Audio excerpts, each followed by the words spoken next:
জলবন্দী পাঁশকুড়ায় নতুন করে দুর্ভোগ। বাঁধ মেরামতির সময় কাঁসাইয়ের দেখুন, কাঁসাইয়ের বাঁধ ভেঙে বিপত্তি, নতুন করে বিপত্তি পাঁশকুড়ায়। ভাঙলো কাঁসাইয়ের বাঁধ। গোবিন্দনগরের ছবি দেখছেন আপনারা। পাঁশকুড়ার গোবিন্দনগরে এরকমই দুর্ভোগ, নতুন করে জল ঢুকছে বানভাসী এলাকায়।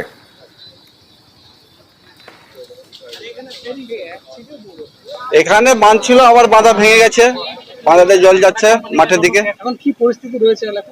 এলাকা এখন জলমগ্ন একবার, এখন কোনো নিরুপায়, কোনো পজিশনই নেই। নিচু মহল আর এই সামনাসামনি লোকজন আবার বাঁধে ওঠার চেষ্টা। বাঁধ ভেঙেই প্লাবিত হয়েছে। হ্যাঁ, বাঁধ ভেঙে। আর ঘাটালের ছবি দেখুন, ঘাটালে জল কমেছিল, আবার প্লাবিত। কারণ গত দুদিন ধরে প্রচুর পরিমাণ বৃষ্টি হয়েছে। একেবারে পুরো এলাকা জলে জলমগ্ন।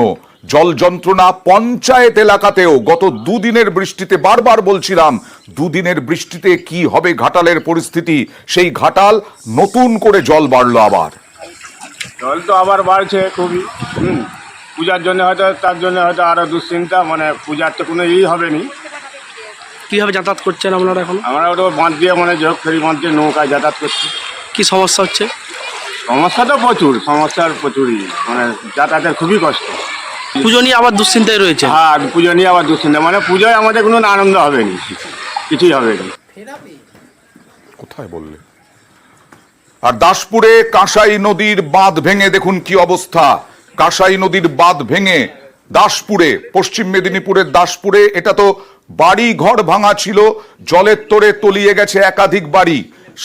সামাটের আশিস বটব্যালের বাড়ি তলিয়ে যায়, ভেসে গেছে সংসারের যাবতীয় জিনিস।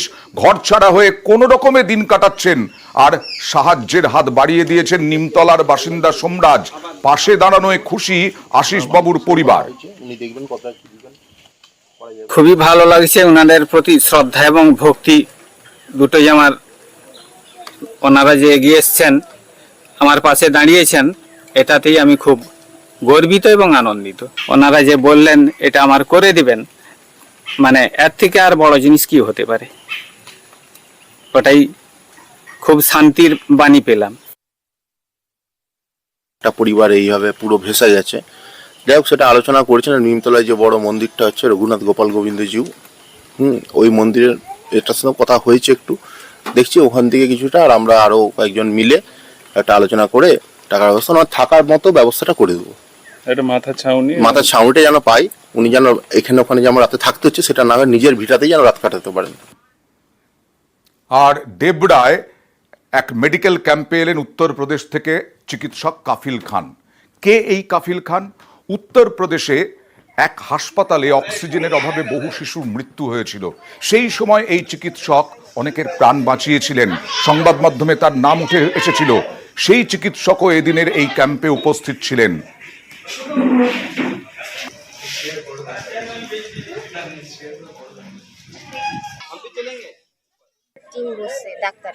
কেন? রোগ জ্বালার জন্য। এখানে কি বন্যা হয়েছিল? হ্যাঁ, হয়েছে। তো এখন আপনারা কোথায় এসেছেন? আমরা এখন স্কুলকে এসেছি ওষুধ আনতে। কি হয়েছে আপনার? মাথা যন্ত্রণা, প্রেসার বাড়া। মেডিসিন দিচ্ছে? হ্যাঁ, দিচ্ছে। ডক্টর দেখলেন? হ্যাঁ, ডক্টর। এতে কি সুবিধা হবে? হ্যাঁ, সুবিধা হবে। सर कब तक यहाँ पर काम करेंगे? हम जब तक ये पूरे जितने लोग हैं, मेरा कैंप करने का हमेशा से सिद्धांत रहा है, हर आखिरी आदमी जो आता है उसको देखना है। चाहे रात के 10 बजे आएंगे, हम लोग यहाँ रहेंगे। कितने सारे पेशेंट आए सर? अभी तक तो मेरे ख्याल से 7 करीब लोगों का रजिस्ट्रेशन हो चुका है।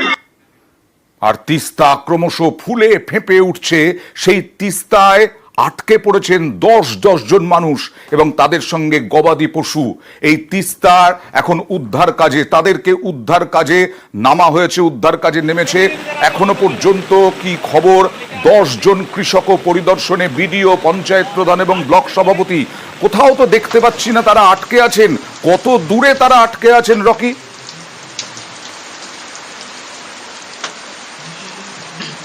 আমি তোমাকে বলে রাখতে চাইবো, গতকাল রাত থেকে কিন্তু জলপাইগুড়ি জেলা জুড়ে অবিরাম বৃষ্টি চলছে, যার ফলে কিন্তু ডুয়ার্সের বিভিন্ন নদীতে জল বাড়তে শুরু করেছে, ফুলে ফেপে উঠেছে তিস্তা নদী।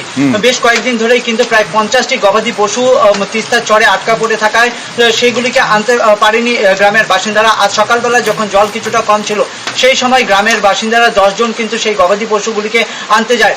ফেরার পথে কিন্তু আচমকাই তিস্তার জল বেড়ে যায়, যার ফলে তারা সেখানে আটকে পড়ে। গ্রামের বাসিন্দারা ক্রান্তি ফাঁড়ির পুলিশকে জানালে পুলিশ প্রশাসন সেখান থেকে এনডিআরএফ যাচ্ছে স্পিডবোট নিয়ে, সেখান থেকে অন্তত দেখা যাচ্ছে না, তাই তো?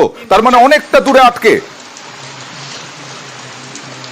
প্রায় 1 কিলোমিটার, অনেকটা দূরেই রয়েছে চরের মাঝখানে তারা। ইতিমধ্যে কিন্তু ব্লক প্রশাসনের আধিকারিকরা সেখানে রয়েছেন, পুলিশ প্রশাসন রয়েছেন এবং এনডিআরএফ এর টিম কিন্তু তাদেরকে উদ্ধার কাজে নেমেছে এবং এখন পর্যন্ত কিন্তু তাদেরকে উদ্ধার করে নিয়ে আসা সম্ভব হয়নি। দেখা যাক কখন কিভাবে নিয়ে আসা সম্ভব হয় এই 10 জনকে এবং গবাদি পশুগুলোকে। কতজন মানুষ ওখানে আটকে রয়েছে? গরু কতগুলো রয়েছে? 50টা। কয়দিন থেকে গরুগুলো আটকে রয়েছে? 5 থেকে 7 দিন থেকে। আর মানে যারা ছিল যে লোকগুলো, ওরা যে আটকে রয়েছে, ওরা কবে গেছে? ওরা আজকে সকালে গেছিল। এখনো পর্যন্ত ওখানে 8 দিন মতো আছে। স্যার, এছাড়া গবাদি পশু কতগুলো রয়েছে? 46টা গবাদি পশু আছে। টানা বৃষ্টিতে জলস্তর বেড়েছে তিস্তায়। আমরা বারবার দেখাচ্ছি সিকিমের ভারী বৃষ্টিতে জল বেড়েছে তিস্তায়। গজলডোবা ব্যারাজের জল ছাড়াতেও বাড়ে জল। মেখলিগঞ্জে সতর্কতা, জলপাইগুড়ির দোমোহিনী এলাকাতেও সতর্কতা। তিস্তার পাশাপাশি জলস্তর বাড়ছে করলা নদীতেও।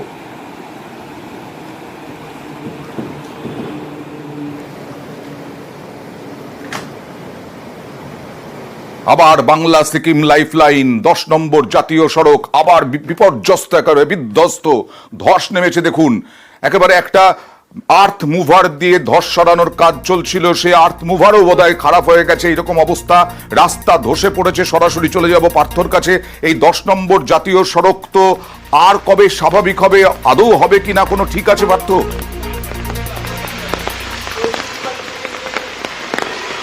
একেবারে তাই, এই প্রশ্নটাই কিন্তু বারবার উঁকি মারছে, বিশেষ করে যারা পর্যটন ব্যবসায়ী তাদের কাছে তো বটেই, প্রশাসনিক কর্তা, এমনকি যারা ভূ বিশেষজ্ঞ তাদের কাছেও কিন্তু একটা বড় চিন্তার বিষয় হয়ে দাঁড়িয়েছে এই 10 নম্বর জাতীয় সড়ক। কারণ আমরা জানি যে গত 2 মাস থেকে কিন্তু এই জাতীয় সড়ক চলেছে কদিন, সেটা কিন্তু হাতে গোনা কয়েকদিন গাড়ি চলাচল করেছে। জুন থেকে আজ সেপ্টেম্বর, এই দীর্ঘ কয়েক মাসে কিন্তু হাতে গোনা কয়েকদিন গাড়ি চলাচল করেছে।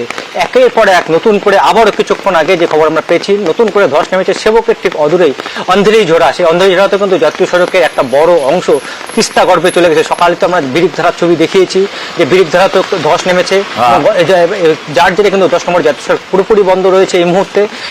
একে বিরিকধারা, অন্যদিকে অন্ধেরিঝোড়া, পাশাপাশি সেতুঝোড়া, সেলফিডারা এবং মেনলি 28 মাইল, এই যে ধসপ্রবণ এলাকাগুলি, সেখানেও কিন্তু যে কোনো সময় বড়সড় বিপদ নামতে পারে। তারই কিন্তু আশঙ্কা করছে জেলা প্রশাসনিক কর্তারা। স্বাভাবিকভাবে শুধু গাড়ি চলাচল তো বন্ধ রয়েছে, কিন্তু এইসব এলাকা যারা বসবাস করে তারাও কিন্তু দুশ্চিন্তার মধ্যে রাত কাটাচ্ছে।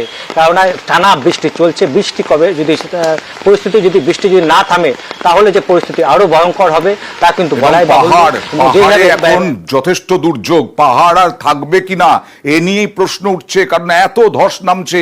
দেখুন দার্জিলিং এর ছবি দেখুন, দার্জিলিং এর রিম্বিক থেকে লোধামার সঙ্গে যোগাযোগ বিচ্ছিন্ন, বন্ধ বিজনবাড়ি, দার্জিলিং এর সড়ক যোগাযোগও। অবিরাম বৃষ্টির জেরে ধস একাধিক জায়গায়। রিম্বিক লোধামার সঙ্গে সড়ক যোগাযোগ বন্ধ, ধসের জেরে বিজনবাড়ি ও দার্জিলিং এর রাস্তাও বন্ধ। কার্যত বিপর্যস্ত পাহাড়। টানা বৃষ্টিতে বিপর্যস্ত দার্জিলিং। মিরিকের থরবুতেও ধসে ক্ষতিগ্রস্ত একটি বাড়ি। দেখছেন কি অবস্থা। বাসিন্দাদের অন্য জায়গায় সরানো হয়েছে যদিও, কিন্তু বাড়ি একেবারে ভেঙে পড়েছে।